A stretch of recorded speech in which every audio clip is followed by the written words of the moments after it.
Hi, welcome to Jyothi IT solutions. ఈ video నిన్నటి వీడియోకి కంటిన్యూయేషన్ వీడియో. ఇక్కడ మనం ఆల్రెడీ రిలేషనల్ ఆపరేటర్స్ గురించి తెలుసుకుంటున్నాము. వీడియోలు ఎంత ఎక్కువ అవుతుందని సెకండ్ వీడియోలో ఇంకొన్ని ఎగ్జాంపుల్స్ తోటి ఇక్కడ చూపిస్తున్నాను. ఇక్కడ ఒక టేబుల్ ఉంది స్క్రీన్ మీద. ఈ టేబుల్ ఏంటంటే రిలేషనల్ ఆపరేటర్స్ గురించి మనం డీప్గా తెలుసుకోవడానికి మనకు ఏదైనా ఒక ఇంటీజర్ కానీ ఫ్లోటింగ్ పాయింట్ కానీ స్ట్రింగ్ అప్పర్ కేసు లోయర్ కేసులో వచ్చినా అది ఎలా ట్రూ ఫాల్స్గా చూపిస్తుంది అంటే మన రిలేషనల్ ఆపరేటర్స్ ఎప్పుడు కూడా రిజల్ట్స్ ట్రూ ఫాల్స్లోనే ఇస్తాయి కాబట్టి ఎలా చూపిస్తుంది అనేది ముందు వీడియో చూసినట్లయితే వెంటనే ఈ వీడియో చూస్తే అర్థమవుతుంది. ఇక్కడ PQ అనేటటువంటివి రెండు వేరియబుల్స్ అనుకుందాము. వీటన్నిటికీ వాల్యూస్ వచ్చేసి first P value 3, Q value 3.0. ఇక్కడ P<Q అన్నప్పుడు అంటే P Q కంటే చిన్నది అనేది ఇక్కడ మనకేమీ కనపట్లేదు. మనకు పాయింట్ తర్వాత ఏదైనా ఉన్నట్లయితే ఫ్లోటింగ్ పాయింట్లో ఈ ఫ్లోటింగ్ పాయింట్ వాల్యూలో అప్పుడు మనకు డిఫరెన్స్ అనేది ఉంటుంది. కానీ ఇప్పుడు 3 అన్నా 3.0 అన్నా కూడా రెండు ఒకటే కాబట్టి ఇక్కడ ఫాల్స్ చూపిస్తుంది. అంటే 3 Pలో ఉండే 3 Qలో ఉండే 3 కంటే చిన్నది కాదు అనేదానికి ఇక్కడ ఫాల్స్ చూపిస్తుంది. అలాగే P =Q అన్నాడు అంటే లెస్ దాన్ అయినా ఉండొచ్చు లేకపోతే ఈక్వల్ టు అయినా ఉండొచ్చు. అప్పుడు మనకు ట్రూగా వస్తుంది. P=Q అది ఆటోమేటిక్గా రెండు ఒకటే కాబట్టి ట్రూగా చూపిస్తుంది.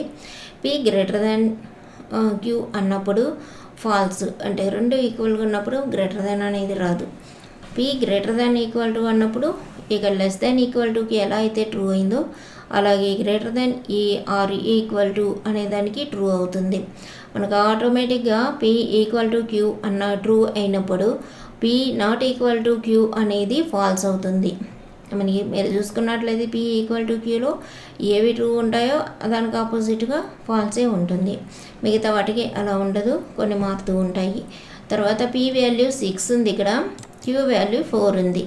ఇది ఎలా చూపిస్తుంది? P>Q అంటే 4 కంటే 6 చిన్నది అని అంటుంది, అది ఫాల్స్. ఇక్కడ 4 =6 అన్నప్పుడు ఇది కూడా ఫాల్స్గా చూపిస్తుంది. P=4 Q అన్నప్పుడు 6=4 అన్నప్పుడు అది ఫాల్సే అవుతుంది. P Q అన్నప్పుడు ఇది ట్రూ అయింది. P>Q అన్నప్పుడు 4 కంటే 6 పెద్దది కాబట్టి ట్రూ అయింది. ఇక్కడ యూజువలీ P ఫాల్స్ అయినప్పుడు P⧠ ట్రూ అవుతుంది. ఎలా అంటే 6, 4 ఈక్వల్ కాదు అనడం ట్రూగా మనం తీసుకుంటాం. కరెక్టే కాబట్టి అది ట్రూ చూపిస్తుంది. ఇక్కడ అప్పర్ కేస్ ఏ Pకి ఉంది, అప్పర్ కేస్ ఏ Qకి ఉంది. ఇప్పుడు 3.30 ఎలా అవుతుందో సేమ్ ఇక్కడ అప్పర్ కేసు లెటర్స్ స్ట్రింగ్స్ ఏవైతే వస్తాయో అవి కూడా సేమ్ వాల్యూసే ఉంటాయి. మీరు చూసుకోవచ్చు.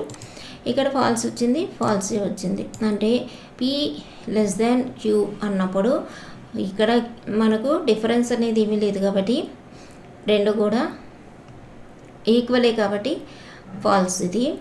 అలాగే మనకు <= అన్నప్పుడు కూడా అంటే ఈక్వల్ టు ఉంది కాబట్టి ట్రూగా తీసుకుంటాం. ఈక్వల్ టు వచ్చినప్పుడు ట్రూనే అవుతుంది, అంటే రెండు ఈక్వల్గా ఉన్నాయి కాబట్టి. ఇక్కడ Q అన్నప్పుడు Q కంటే ఇక్కడ డిఫరెన్స్ లేదు కాబట్టి ఫాల్స్ వచ్చింది. >= అన్నప్పుడు ట్రూ వస్తుంది. ఇది >= అన్నప్పుడు ఫాల్స్గా తీసుకుంటాం. A⧠A అన్నప్పుడు రెండు కూడా ఈక్వల్గానే ఉన్నప్పుడు >= అనేది చెప్పడం అనేది ఫాల్స్ అన్నమాట, అందుకే ఫాల్స్ చెప్తాము. ఇక్కడ స్మాల్ లెటర్ ఏ ఉంది స్ట్రింగ్ Pకి, Qకి వచ్చి అప్పర్ కేసు ఏ ఉంది. ఈ రెండిటి మధ్యలో ఒక్కొక్కసారి మనకు అప్పర్ కేసు లెటర్ కన్నా మనం చెప్పేటప్పుడు తెలుగులో పెద్ద లెటర్ ఏ అని స్మాల్ లెటర్ ఏ అని ఇలా చెప్తూ ఉంటాము. కానీ ఒక్కొక్కసారి మనకు చాలామందికి తెలిసే ఉంటుంది, ఈ అప్పర్ కేసు ఏ కంటే స్మాల్ ఏని వాల్యూలో ఎక్కువ ఉంటుంది అనేది అది తెలుసున్నట్లయితే ఇది మనకు ఈజీగా అర్థమవుతుంది.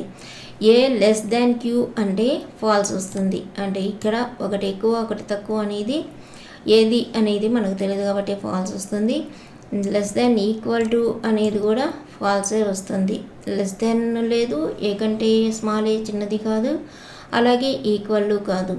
ఇక్కడ ఏ ఈక్వల్ టు ఏ అనేది కూడా ఫాల్సే వస్తుంది.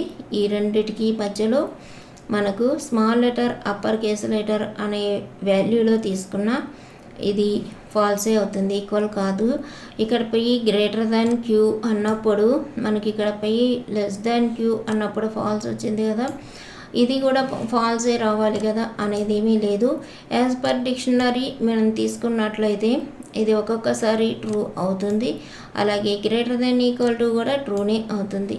ఇక్కడ ఈక్వల్ టు ఫాల్స్ అయినప్పుడు ఆటోమేటిక్గా ట్రూ అవుతుంది, నాట్ ఈక్వల్ టు అనేది. అంటే మనకు తెలిసింది ఈ స్మాల్ ఏ అప్పర్ కేస్ ఏ రెండు కూడా ఈక్వల్ కాదు అనేది ట్రూ అన్న విషయం. ఇది ఈ ఎగ్జాంపుల్స్ కానీ మనకు బాగా అర్థమైనట్లయితే ఈ రిలేషనల్ ఆపరేటర్స్ అనేవి మనం చాలా దగ్గరలో యూస్ చేస్తూ ఉంటాము కోడ్లో. కాబట్టి ఈ ఎగ్జాంపుల్స్ అనేవి చాలా చాలా ఇంపార్టెంట్. అందుకని 2 వీడియోస్లో నేను మీకు చూపించాను. ఇప్పుడు ఫ్లోటింగ్ పాయింట్కి నార్మల్గా మనం ఫ్లోటింగ్ పాయింట్ యూస్ చేసేటప్పుడు మనకు ఒక్కొక్కసారి ఫాల్స్ వస్తూ ఉంటుంది. అది ఎలా అనేది ప్రాక్టికల్గా చూద్దాము. ఇక నేను మీకు ఒక చిన్న ఎగ్జాంపుల్ చెప్తాను. 0.1 + 0.1 + 0.1 ఈక్వల్ టు 0.3. ఇది ట్రూవా ఫాల్సా అనేది మనం ఇప్పుడు ప్రాక్టికల్గా చూద్దాము.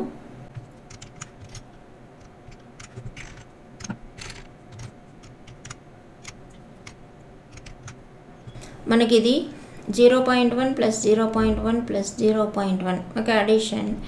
ఇది నార్మల్గా మనం పేపర్ మీద చేసుకున్నట్లయితే 0.3గా వేస్తాము. కానీ పైథాన్ అనేటటువంటిది దీనిని ఫాల్స్గా చూపిస్తుంది. ఎందుకు ఫాల్స్గా చూపిస్తుంది అంటే మనం ఇప్పుడు ప్రింట్ ఫంక్షన్ తోటి ఇది ఎలా ఫాల్స్ చూపిస్తుంది అనేది చూద్దాము. ప్రింట్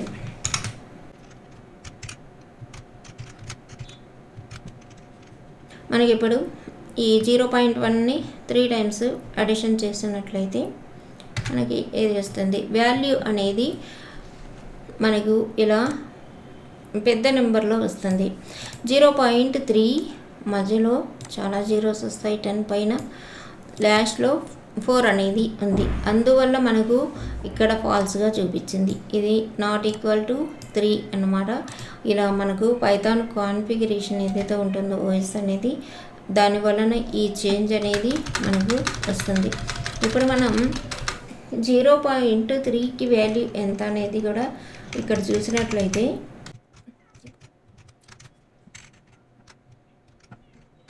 మనకు 0.3కి వాల్యూ వచ్చేసి 0.3నే ఉంటుంది.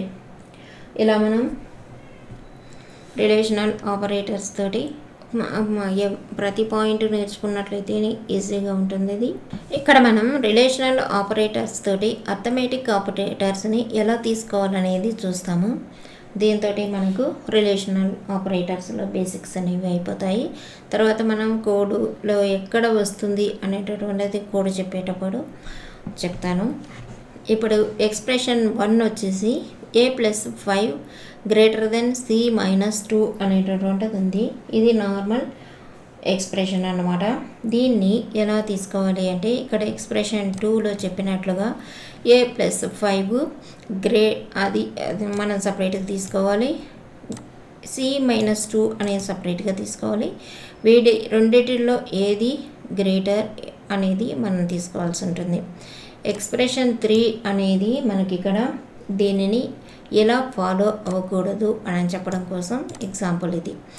a ప్లస్ ఫస్ట్ 5 > c అని తీసుకోకుండా ఇక్కడ ఎలా తీసుకోవాల్సి వస్తుందంటే 5 > c అని తీసుకోవాల్సి వస్తుంది.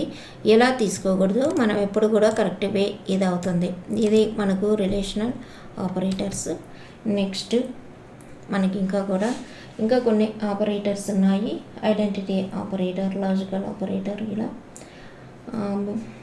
Bit wise operator, membership operator, ఇవన్నీ కూడా ఉన్నాయి. ఇంకా ఇవన్నీ కూడా కంప్లీట్ అయితేనే మనం మెయిన్ కోడ్లోకి వెళ్తాం. ఇవన్నీ బేసిక్స్ అనేవి కొంచెం కన్ఫ్యూజన్గా, కొంచెం అర్థం కానట్లుగా ఉంటాయి. కానీ మనం ప్రాక్టీస్ చేసి ఈచ్ అండ్ ఎవ్రీ పాయింట్ని మైండ్లో పెట్టుకున్నట్లయితే ఈజీగా ఉంటుంది. Thank you for watching.